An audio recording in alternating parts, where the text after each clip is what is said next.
So yun, good day, hello mga idol. So may gagawin ngayon tayong Centrix CRT TV. So buksan natin. Sabi may mga guhit-guhit daw ito.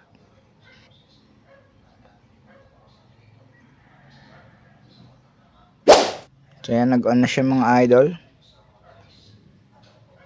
So mapapansin nyo, ayan na, medyo mapula na may ma-blue. Medyo mapula siya na ma-blue.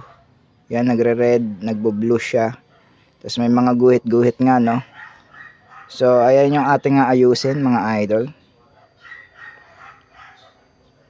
So buksan na natin kung saan ba yung problema pag ganyan.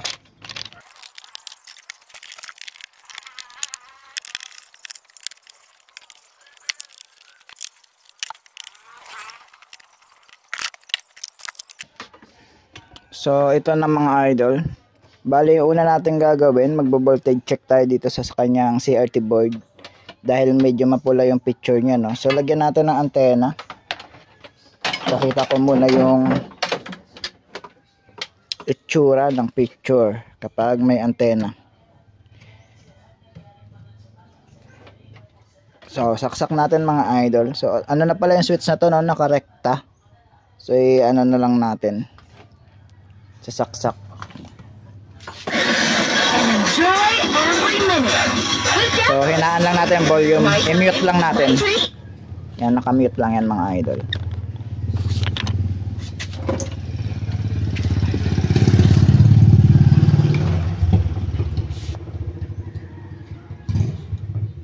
So yan yung itsura niya kapag may picture. So mapula yung picture. Sukatan natin yung mga supply sa RGB.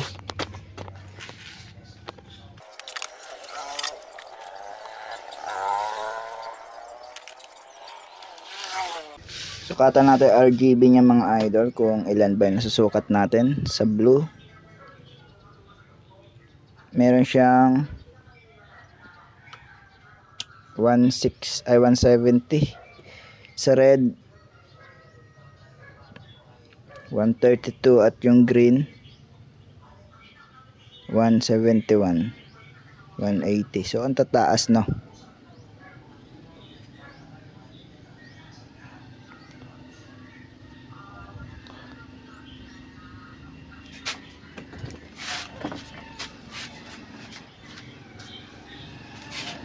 So ang problema na to mga idol, alam ko na. Ayusin lang natin yung mga hinang dito.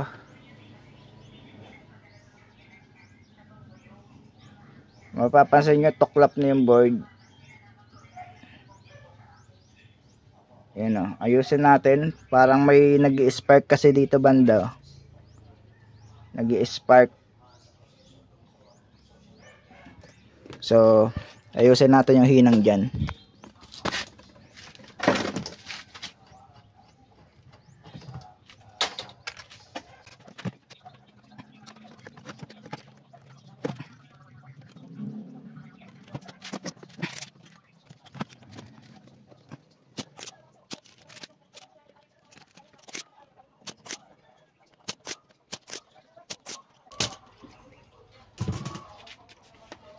Bali, nakatiko kasi yung paa ng transistor ay mga idol, no? Itutuwid ko na lang. May time na nagkakaroon kasi yan ng resistance yung pagitan na to.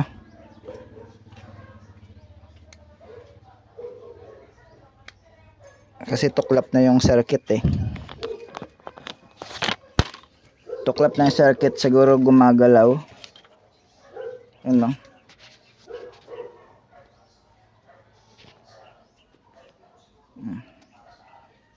Tuklap na to.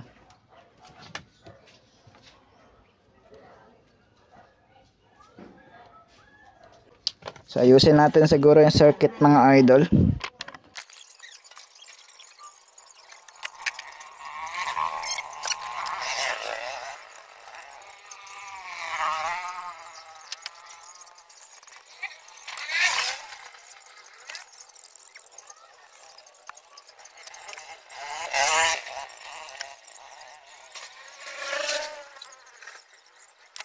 Meron din dito mga idol resistance yung pagitan rin na tong isang transistor. So ipapakita natin, cut ko muna yung video. So ayan mga idol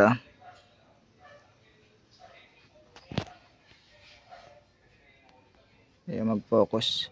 So bali tinuklap ko na lang to kasi meron na siyang mayroon ng dito carbon. Yung pinagsunugan, nag-spark kasi yan kanina, napansin ko. Tapos ito meron din pag may hukay na nga siya pag ganun ko ng cutter, pag pinadaan kong cutter yan so kailangan mahiwalay natin yan o matanggal natin. So linisin lang natin mabuti.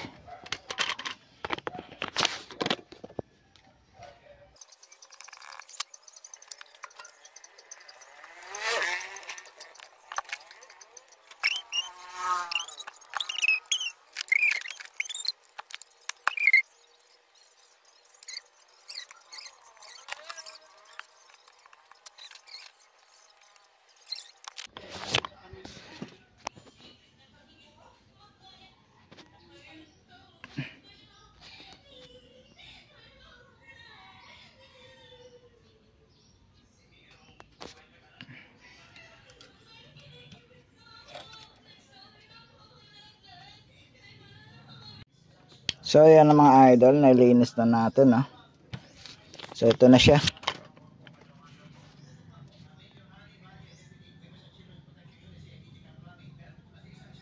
So kinuskos natin mabuti yung itim dito na parang sunog sa pagitan na tong dalawang paa na to.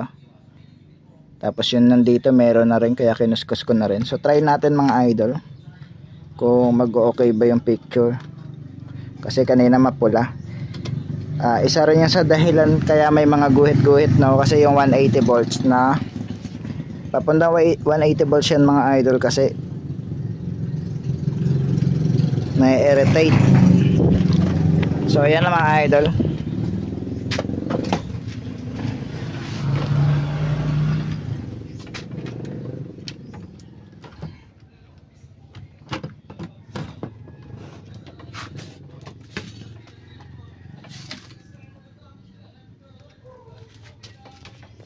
So try kung kulay blue na ba yung picture. So yan, nakita ko na yung heater.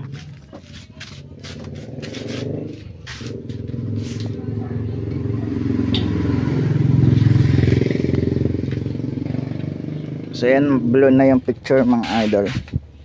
So try natin lagyan antena. So i-mute ko muna, malakas yung sound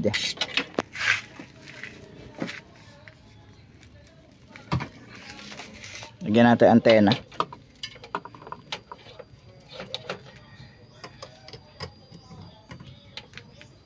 So naka-mute lang yan kaya walang sound.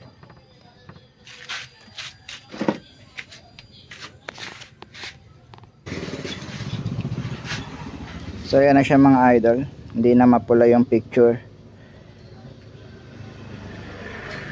Tingnan natin. So yan, kulay puti na yung number. So hindi makita. Kulay puti na, kanina mapula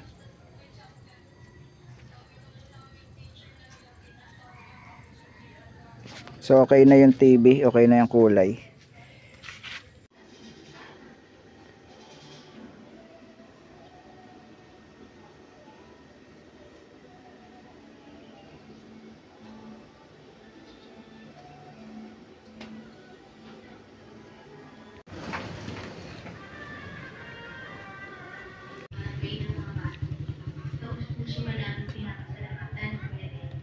Lalo na sa mga naiintindihan at sumunod ng asal, may tinutulong. At sa pamamagitan ng nakayanan namin nando, sana mapaligaya ka namin ngayon. Alam niyo, ako ba yung hininga? Ang kakaya ko, yung sa umusin. At saka, tama na nga yan. dyan, kainan namin. Pero maraming salamat.